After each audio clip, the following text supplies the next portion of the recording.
So for anybody who hasn't met me, my name is Ariel Theodore. I am a senior cloud solution architect here at Microsoft, specializing in Copilot Studio and Power Platform. And I am based out of Tampa, Florida. So I'm really excited to be sharing this content with y'all today. Just to kind of set the stage, this is going to be a foundational session. So we're going to cover the basics of Copilot, again, both in M365 Copilot and Copilot Studio, both tools that will allow you to build agents. And then we're going to talk about the difference between the two, when to choose one tool over another. And we're going to do some demos as well. And then we'll leave some time at the end for questions. So if you have any questions, save them till the end and we will get through them together. Just to kind of give you an idea of how we're going to spend this hour together, we are working through our welcome right now, so we'll be done with that in a minute. I have a quick poll to start us off with, as well as an idea of what you will leave today's session with. And then we're going to cover the foundations of agents and agent builder within Copilot. And then we'll do a demo of the agent builder in M365 Copilot. And then we'll do another demo of building an agent within Copilot Studio. And then we will briefly cover governance and give you some next steps to try out.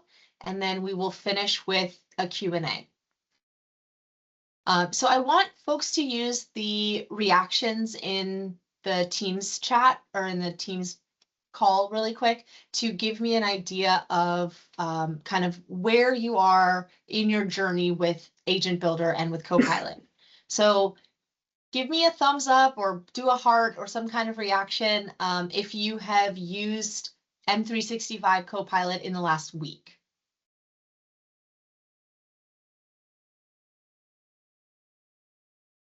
All right, I see quite a few. That's excellent. And then for those of you who are familiar with Agent Builder, has anyone tried to build a custom agent or a chatbot of any kind? You can give me another thumbs up or a heart.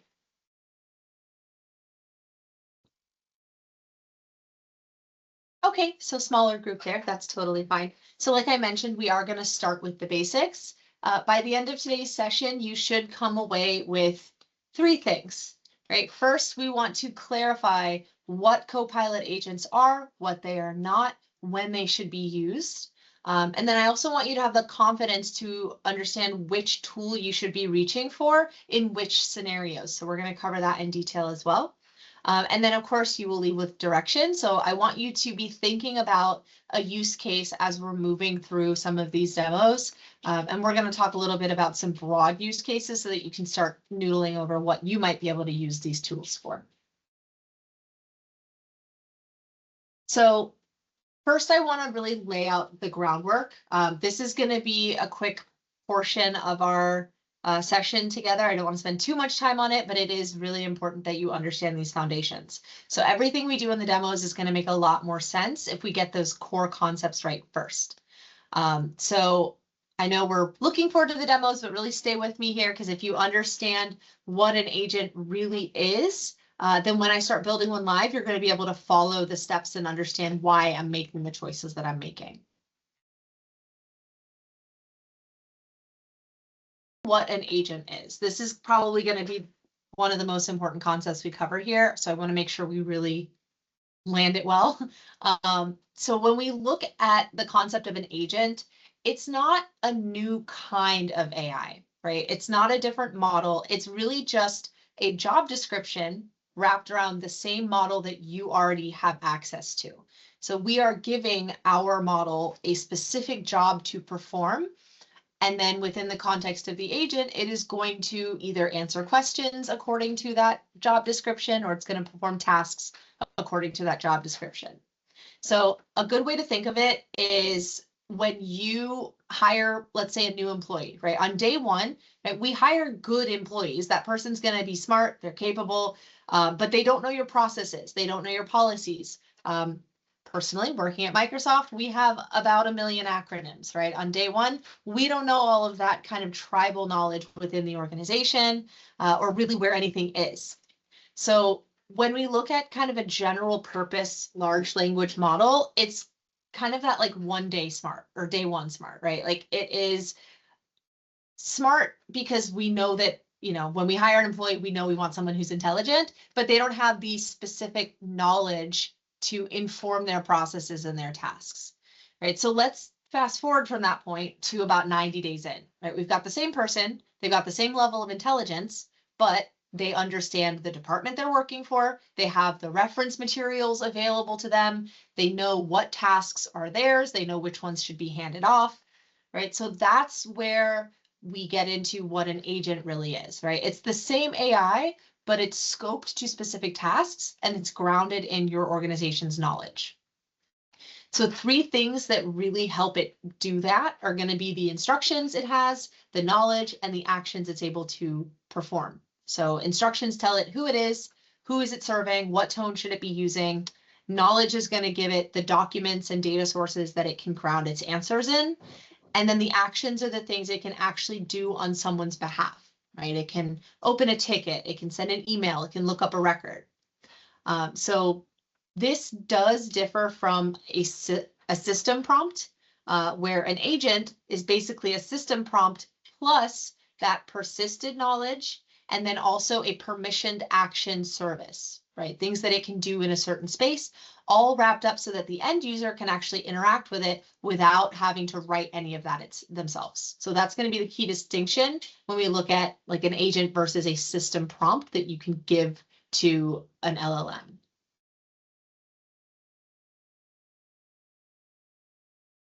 So to kind of walk through these building blocks in a little bit more detail, the instructions are going to be where you define the agent's personality and its boundaries. So you're basically writing a job description.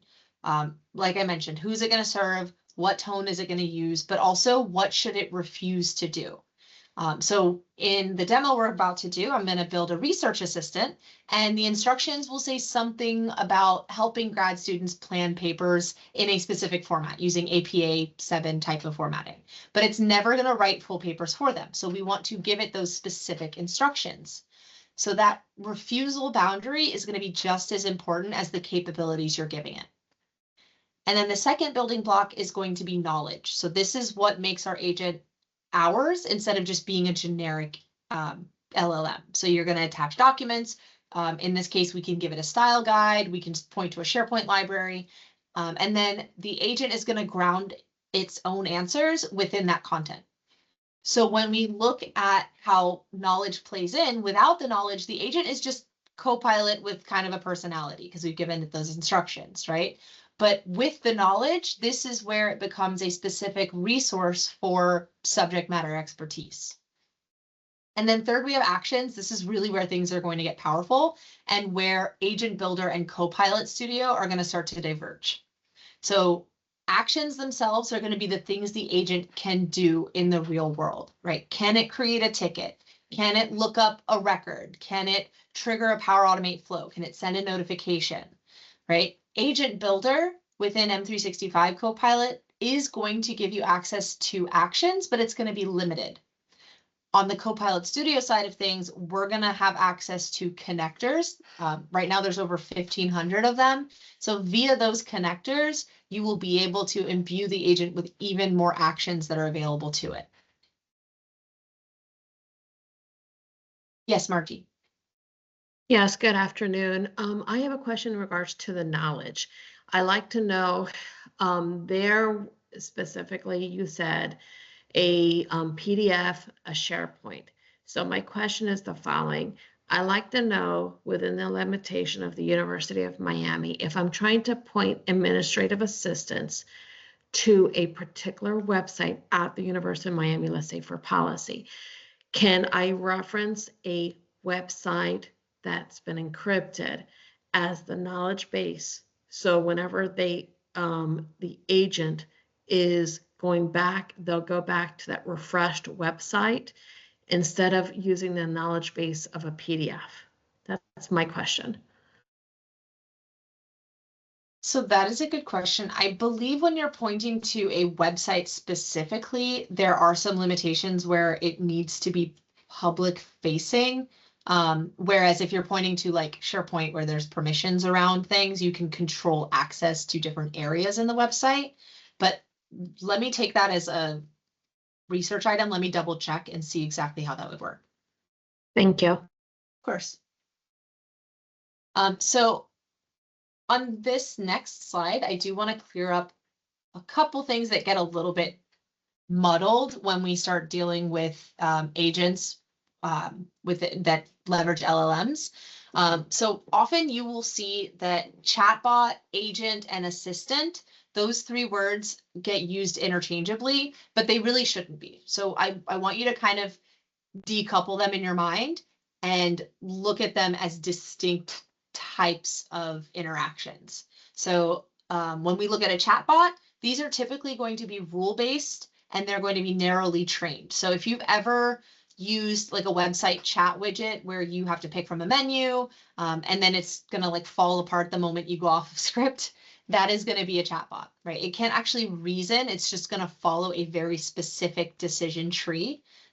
Whereas an assistant is a general purpose large language model. So this is like raw Copilot, ChatGPT, but without any customization. So it is genuinely intelligent, right? It can reason over data, it can summarize, it can write, it can analyze, but it does not know your organization. It doesn't know your data, doesn't know your policies. So that is that kind of day one really smart hire that we talked about versus the agent being that same assistant, but with a job description, an entire suite of reference materials, and then a set of specific tools that it can enact. So this is going to give you something that is specialized to specific tasks. It's going to be grounded in your data. And then also, if you want it to be, it can be capable of acting on your behalf as well. So you might notice that within different areas with like Microsoft and Google and OpenAI, they all use the word agent slightly differently, where some of them really mean like fully autonomous systems, whereas, some are really just talking about this like rule-based chatbot. Today, we're focused on the Microsoft definition. So this is going to be a supervised agent invoked by the user that is scoped to a job and grounded in your data. There is the conversation around autonomous agents, but that's going to be kind of something separate that we cover later down the line.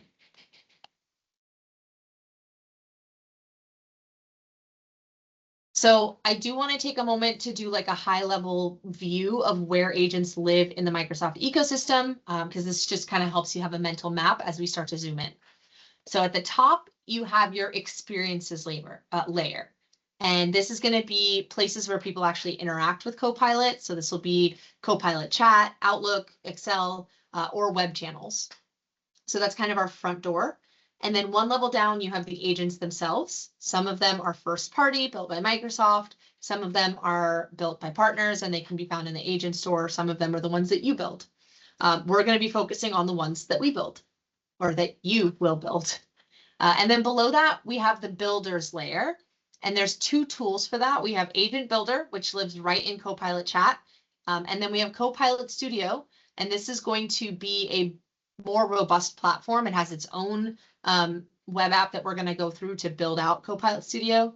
And the next two demos are going to take place within that builder row. So we're going to talk through the Agent Builder in Copilot Chat, and then, of course, in Copilot Studio.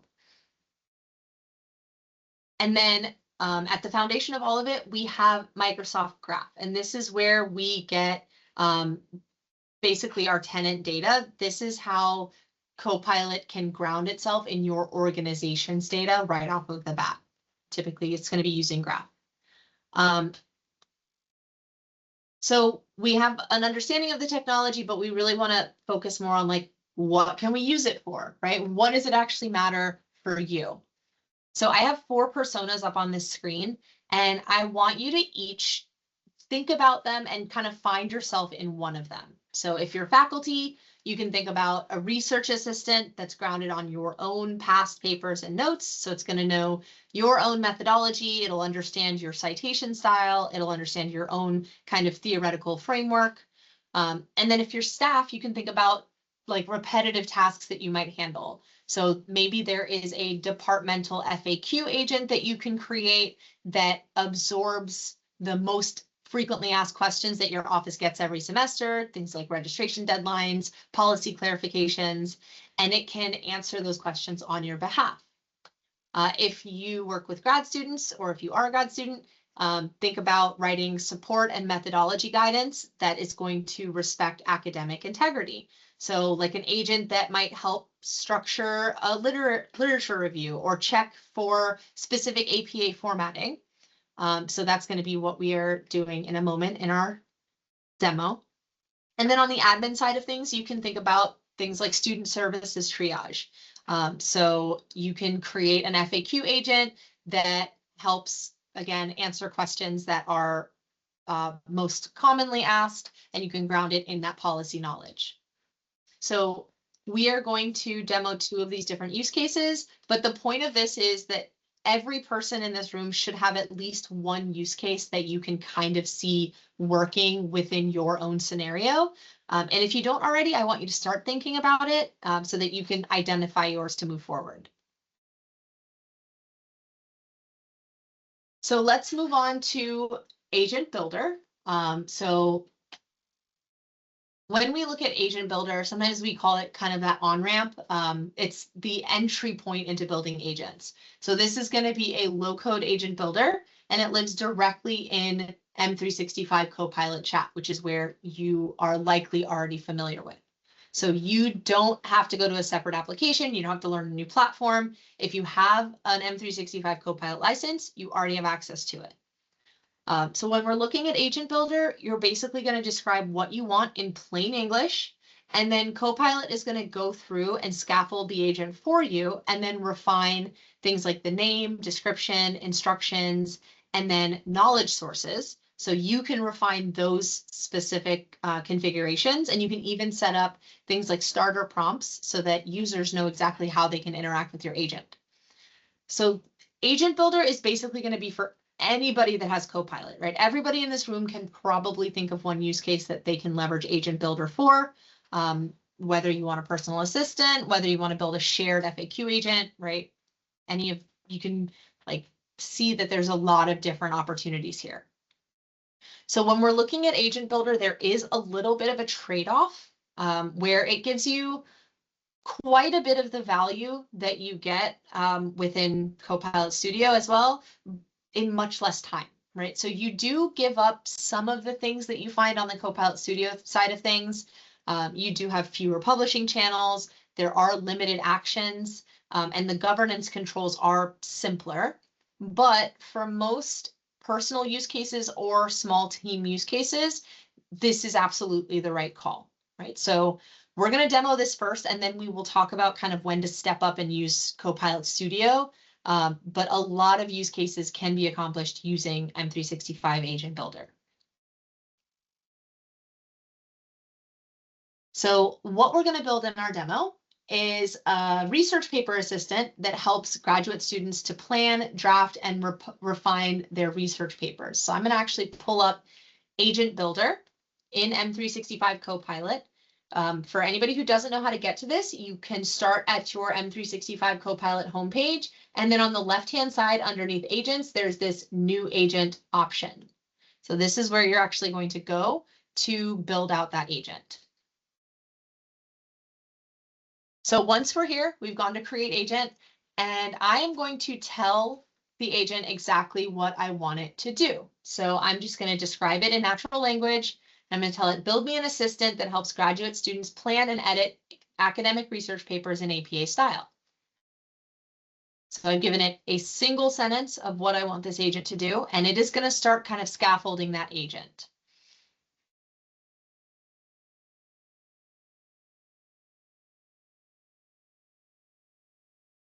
So with just this one sentence, it has inferred quite a bit about this agent for me. And we will see on the right-hand side, I can continue to configure it.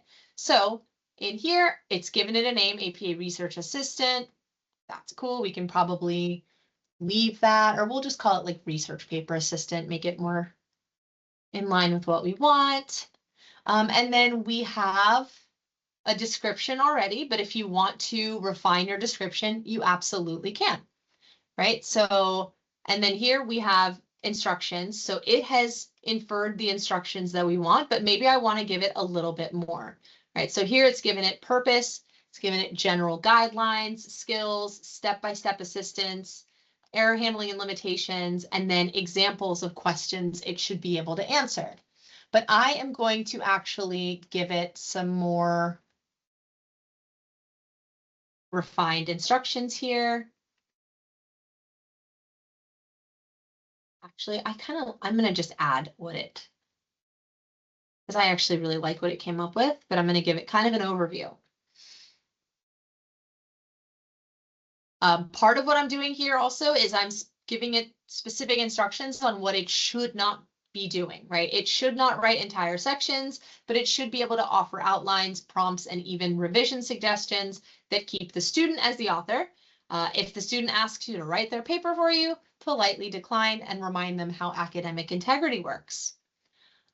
So from there, under the knowledge tab, I am going to give my agent information about basically how it should be styling things. So I have a style guide saved on my computer that I'm going to go ahead and drop in here. So you can drag and drop files from your local machine. You can also point it to SharePoint sites, and then you can also set it to URLs, other different types of knowledge sources. But I'm giving it the style guide. And then I'm also going to give it a handful of starter prompts. So sometimes when someone gets access to a new agent, they're like, hey, I don't actually know what to do.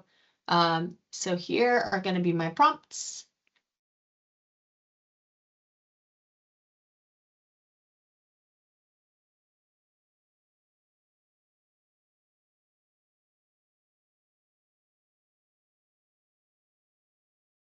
Giving it a little review prompt. I'm giving it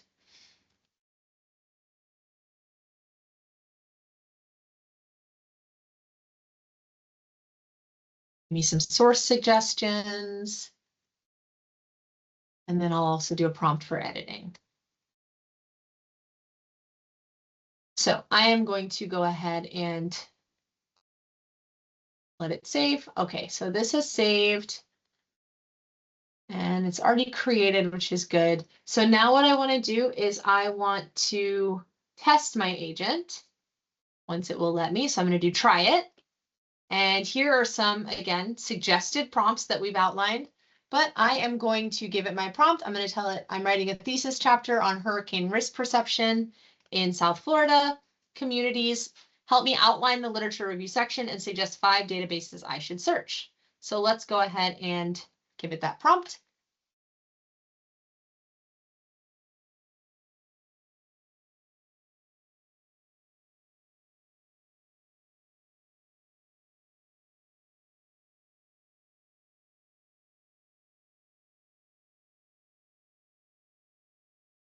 So here it starts giving me the outline, and it's not writing it for me, right? It's just telling me kind of where I might want to start when I'm writing this paper and where I might want to look for sources to do this research.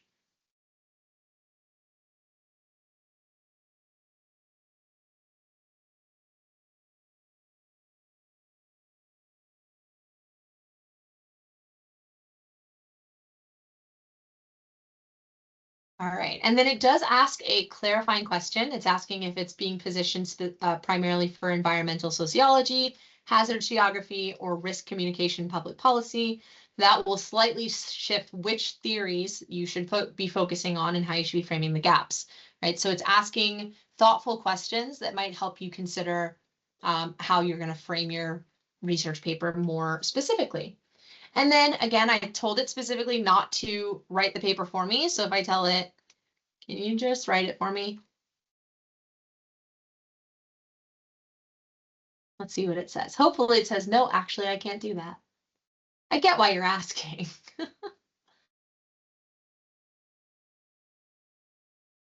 All right, so it's saying I can't actually do that because that would not be right. But here's what I can do for you instead. And it's redirecting the user to do something else.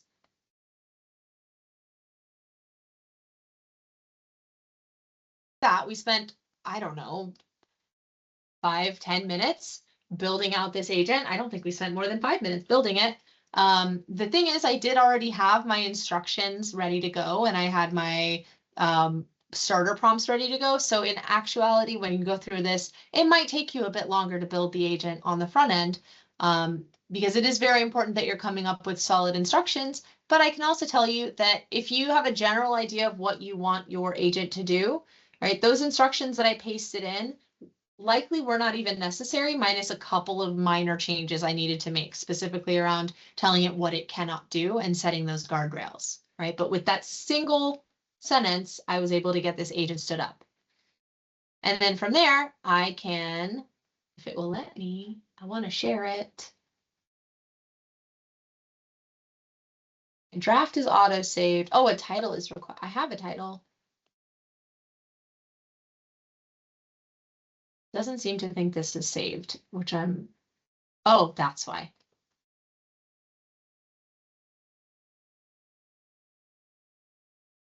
Okay, so now I'm creating the agent. Now that I've given it a little test and I know it's working the way I want it to. And then right from there, I can share this agent. So this is where I can make it available to other folks in my organization. I'm not limited to just keeping it to myself, so I'm not going to share it right now, but this is where you can make that a little bit more available to folks.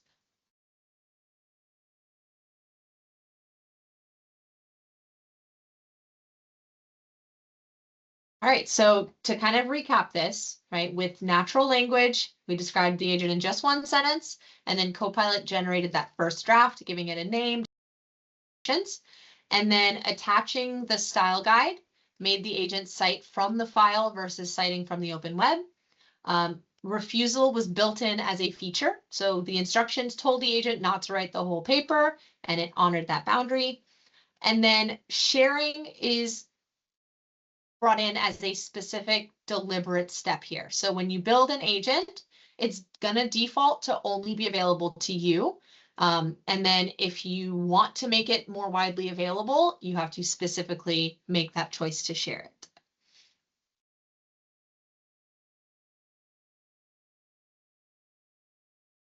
So the next piece is Copilot Studio.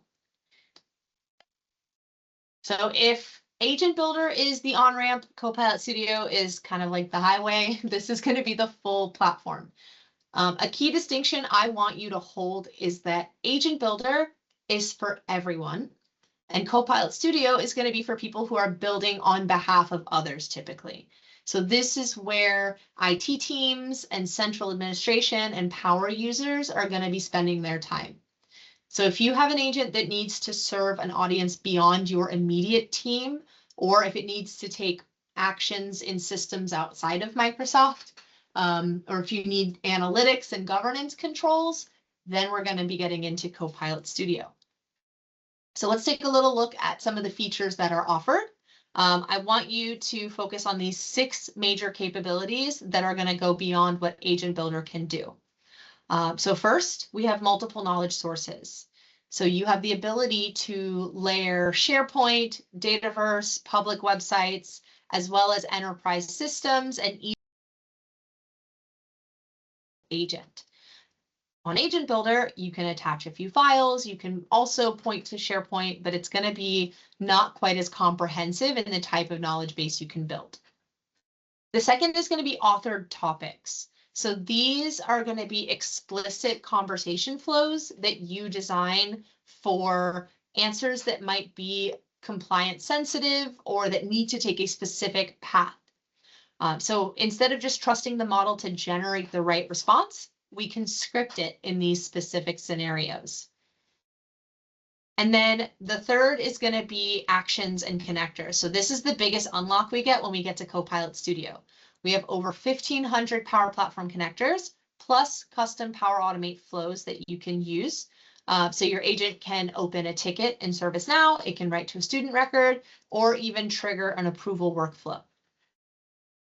We also benefit from multi-channel publishing in Copilot Studio. So you can publish to Teams, web chat, voice channels, or even custom applications. So you can actually choose where the agent lives versus in M365 Copilot, that agent lives in M365 Copilot.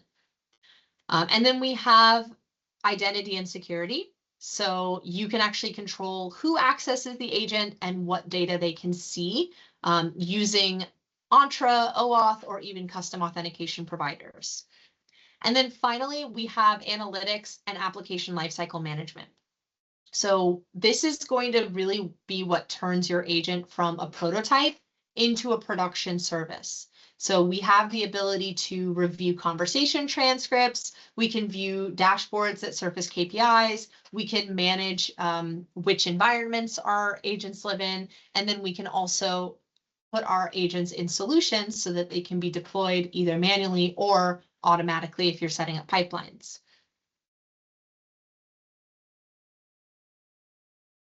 So when do you make the jump from Agent Builder to Copilot Studio? I have it kind of outlined on one slide. So I want you to kind of keep this in mind anytime you're trying to decide what tool should I be using, right? If the agent is just for you or your immediate team, if it only needs to answer questions but doesn't necessarily need to take actions, as well as if your audience already has the licenses for it, and then if you have limited knowledge that you're going to be feeding it and you want it done quickly, that's all going to be Agent Builder, right? We don't need to be over engineering it if Agent Builder will fit the bill. If you have an external or anonymous audience, things like students visiting a website, the general public, or if the agent needs to take actions, or if you need to be able to view analytics related to your agent, or even integrate it with non-Microsoft systems, this is going to be where we move to Copilot Studio. Additionally, if you need it anywhere other than in M365 Copilot, then you're going to want to do it in Copilot Studio for access to additional channels. So I know y'all want to see it work, so we're going to get into our demo. So in this demo, we're going to build a student services FAQ agent. So the goal is going to be to have an agent that basically answers questions about registration, funding, but we also want the agent to admit when it doesn't know the answer, because the last thing we want is for it to give incorrect information. So I'm going to open up Copilot Studio so that we can get started on this. And to navigate to Copilot Studio, you will go to copilotstudio.microsoft.com. In terms of who has access to this, Inti, correct me if I'm wrong here, but I think this is available to folks. You simply need to request it so that you can be given access. Is that right?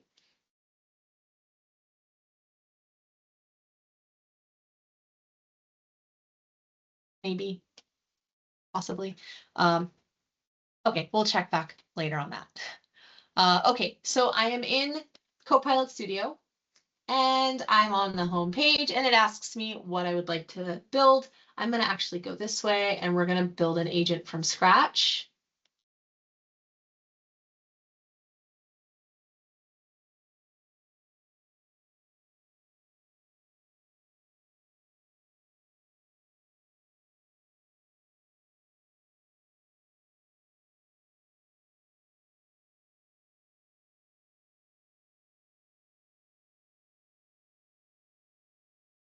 Oh, it did not take me through the describe to design. Let's go back a moment.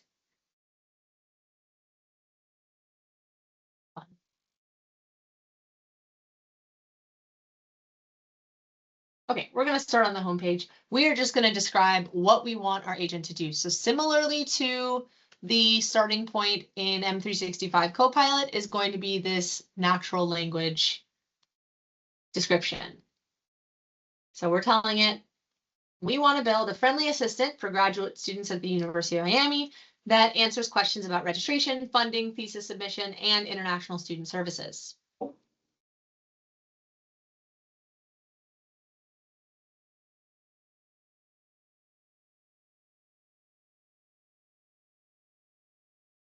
So just like before, right, it's going to scaffold the basic elements of our agent. So it gave it a description. It even gave it a name. We can change the name if we choose. And then we also can select the model that we're using. And then it's going to give instructions, general guidelines, skills, step-by-step instructions. interaction examples, right? So it's giving all of this as well. It also is going to suggest a couple of different knowledge sources, which is cool, but we do not actually need it to do that for us. So we are going to do, no, so I have this sample FAQ document. Will it let me just drop it? Oh, that was fun. That's not what I meant to do. Okay, so I'm going to add knowledge. And here you can either upload a file directly, you can point to a live file that is in OneDrive or SharePoint. You can also point to public websites and a bunch of other different knowledge sources here. But in this case, I'm going to go ahead and just upload this file. Find it.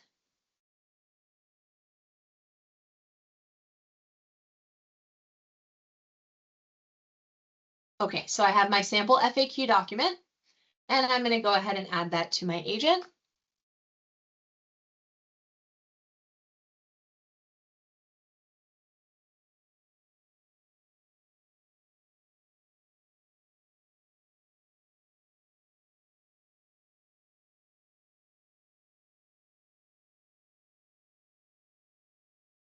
And it's going to take a moment to process this knowledge.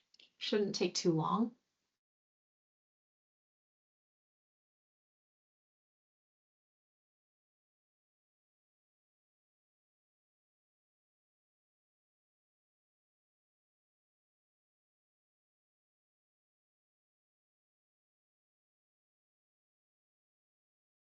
All right, and I'm also going to disable web search because I only want it to answer from my document because I think I have these details in there.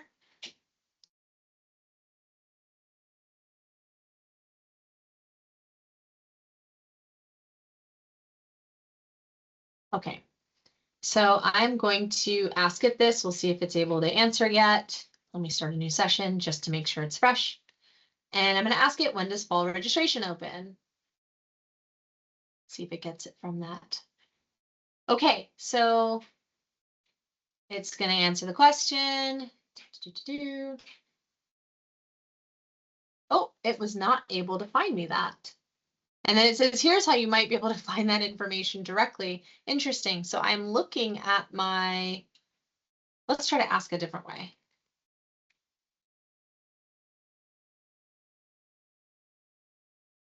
I wonder if it's because, no, it has uploaded this.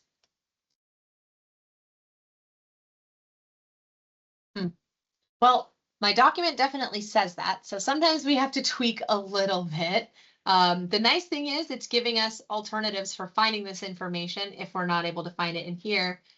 But let me start a new session and see, because I'm wondering if the knowledge just is still, it might still be processing what is in this document. So it might think it doesn't have access to this information yet, even though it does.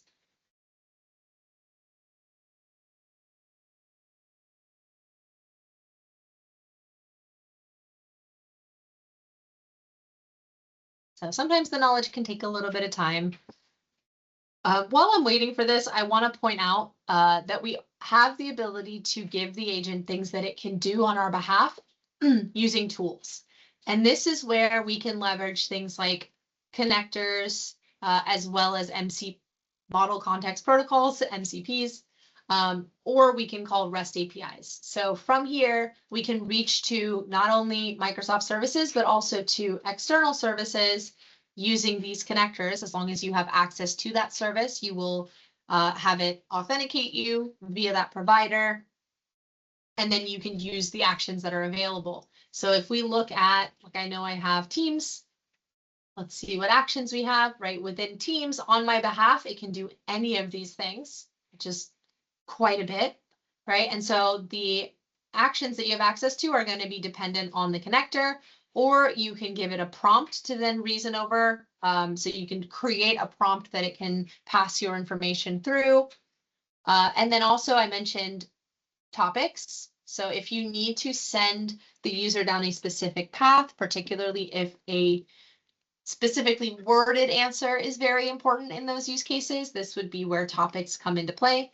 And then you can also even call other agents. So you can add agents and have one agent work essentially as an orchestrator, and then it will call the appropriate agent that has the capabilities to do the task that you are asking it to do. I really want to see if our knowledge is ready.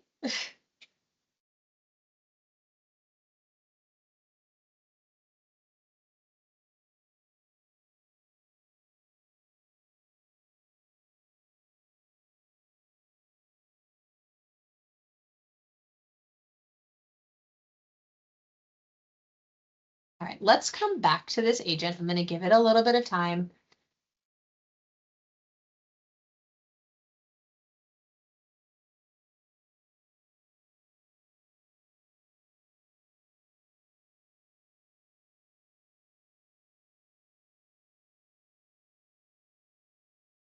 So again, we're going to let this continue. We'll come back to it in just a couple minutes. I do want to give you kind of a side-by-side cheat sheet of how to make the choice between the two, right? What's the difference between Agent Builder and Copilot Studio, and when do I choose one over the other? Really, the things that matter most are going to be where it builds, who is building, how long it can take to set up these agents, what can it do, and where can it live, as you know, once you publish the agent. And you'll have a copy of this also, so you'll be able to use it for your reference down the line. So I do want to spend just a couple of minutes talking about governance, because this is really going to be how we create agents in a way that is not going to cause problems.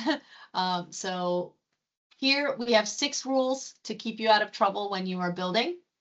The first rule is to scope tightly. So you should have one agent scoped to one job.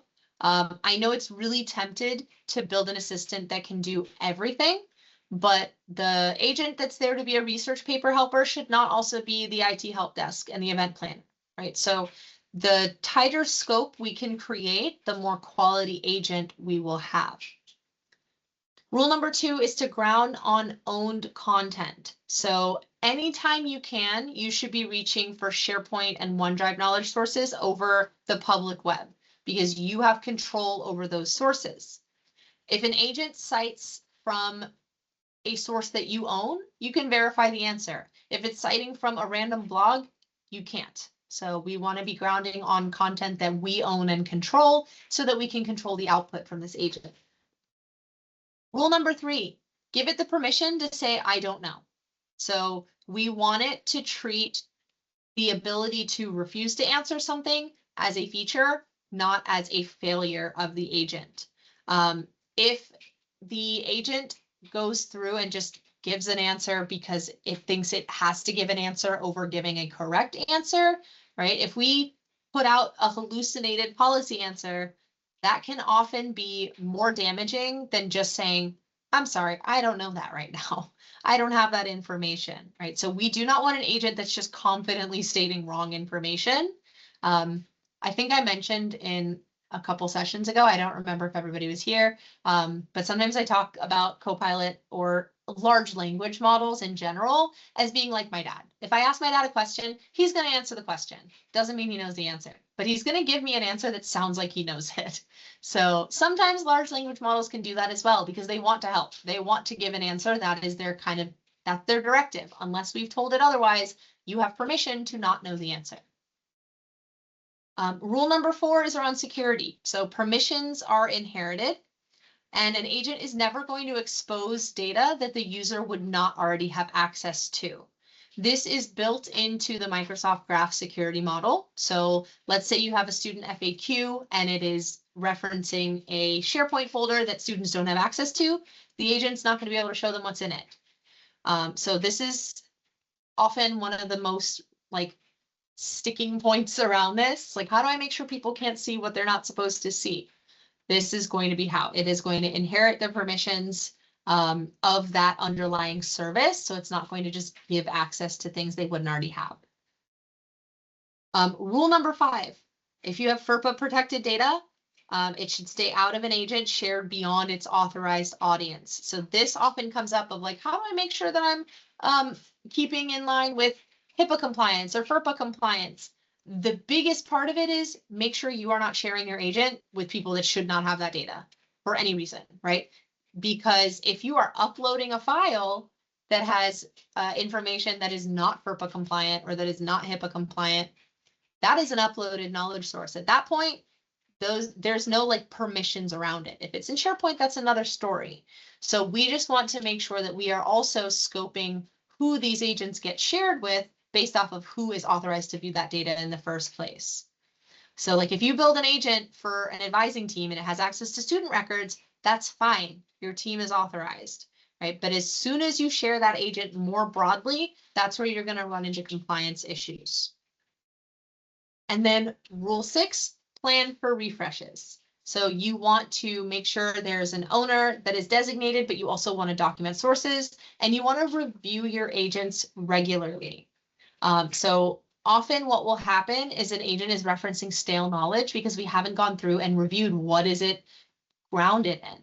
So we don't want to be answering questions about outdated policies or procedures. We want to make sure we are giving it access to up-to-date knowledge so that it can provide that kind of information. Let's go back and see how our agent is doing. Oh my goodness.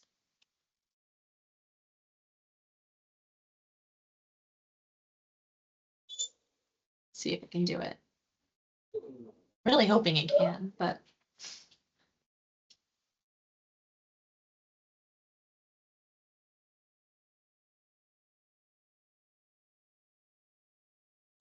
Might still be processing it. Okay, it's still processing it. That's okay. Sometimes the demos are not in our favors, but in a few minutes, hopefully it will be working properly, maybe by the end of the session. So I also want to close out with things that you can try this week to get started with building an agent. So the whole point is for there to be something actionable here. So I want you to first start by identifying one repetitive task. So think about questions that you answer the same way more than twice a month. Anything about registration deadlines, policy clarifications, how to format a references page, where to find a form. Anything you find yourself typing the same answer to over and over again, write that down. This is a great candidate for an agent that can answer it on your behalf. The next step is to build it in Agent Builder. So you probably don't need more than 30 minutes to at least get the first iteration off the ground. So just open Copilot Chat, launch Agent Builder, describe what you want, attach a knowledge source, and test it. And then share it with someone and ask them to give you feedback. And then use that feedback to build another better version of your agent. So the first agent is not going to be perfect. It doesn't need to be. The second agent also might not be perfect, right? We want to build iteratively. We want to give ourselves the chance to continuously improve what we're building. The goal here is just to get one working and then learn from the experience. And then if it works, talk to IT, right? If it is genuinely useful and you want to share it with your team or your department, have a conversation with your support team, and then they can advise on things like sharing, governance, and then also whether Copilot Studio might make sense for a broader rollout. Often that one conversation can save a lot of time reworking later if you make sure you are in line with the governance strategies your IT team has in place and how they want you building and sharing these agents. So definitely have that conversation before you make it broadly available. And then I'll be sharing the slides, but just a couple of additional resources that I want you to have access to for your just kind of ongoing learning. We have the official Microsoft Learn training module. This is self-paced, it is free, and it walks you through everything from creating your first agent to publishing it. So if you want to go a little deeper than what we covered today, you can start there. And then there's the adoption site for Copilot Studio. This is really going to be more around organizational readiness and change management, best practices. So if you are the person in your department who might be championing this, this is going to be a really helpful resource. And then we also have the Microsoft Copilot blog, and this is where you'll find product updates, new features, as well as customer stories. So this is really good for just kind of staying current on it. And then we also have Agent Academy. And this is a structured learning path specifically for building agents. So if you really want to get serious about building agents, this is the best resource that I can provide here. That is, again, ready to use, self-paced, and can be really, really helpful. So with that, I know we have a couple minutes, so I want to move on to Q&A if anybody has. I know there was one in the chat about the encrypted websites. I'm making a note. I will make sure to look into that. Does anybody else have questions?